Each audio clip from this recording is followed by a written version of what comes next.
मान लो आपके पास में क्वेश्चन आया कि मुझे सही समय चाहिए ट्राई करने के लिए, जिससे गर्भधारण हो और अच्छी संतान हो। तो आप उसकी कुंडली ना देख के आप जो है कोई ऐसा समय गोचर का दे सकते हैं जिसमें लग्नेश का और पंचमेश का कोई संबंध बन रहा हो सकता है वो 1 महीने बाद बने, हो सकता है वो 15 दिन बाद बन रहा हो गोचर में।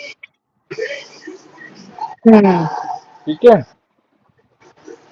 तो इसको हम ये तो गर्भ फिर प्रश्न कुंडली होगी ना उस टाइम पे, मतलब कि प्रश्न कुंडली लगाएं या।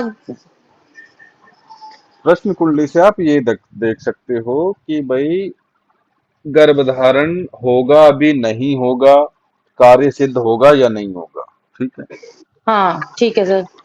हाँ, तो आप मान लो कि आपको कल का देखना है, प्रश्न कुंडली से तो प्रेजेंट टाइम की आपको सिचुएशन पता चल जाएगी। कल का देखना है तो कल कोई भी टाइम ले लो।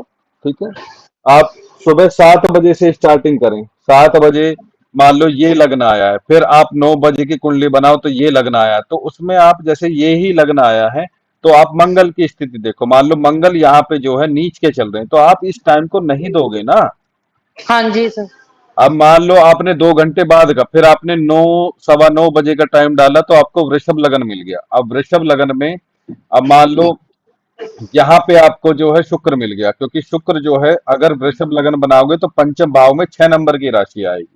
ठीक है, 6 नंबर की राशि में अगर शुक्र गोचर कर रहा है तो ये भी नीच का है, तो आप इस टाइम को भी नहीं दोगे।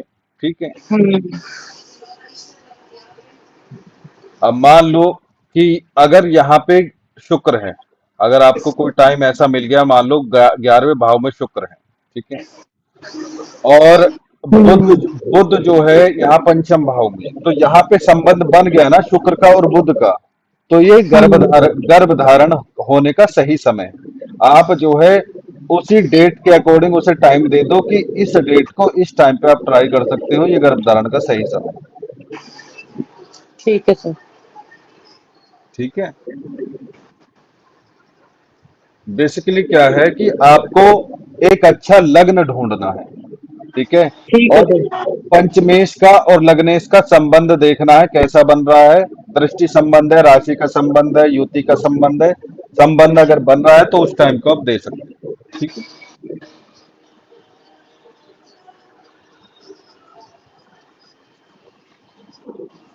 अब जो है गर्भ धारण के लिए जो हाउसेस देखे जाते हैं उन्हें देख लेते हैं। देखो मेन तो दो ही हैं, लग्न है और पंचम है।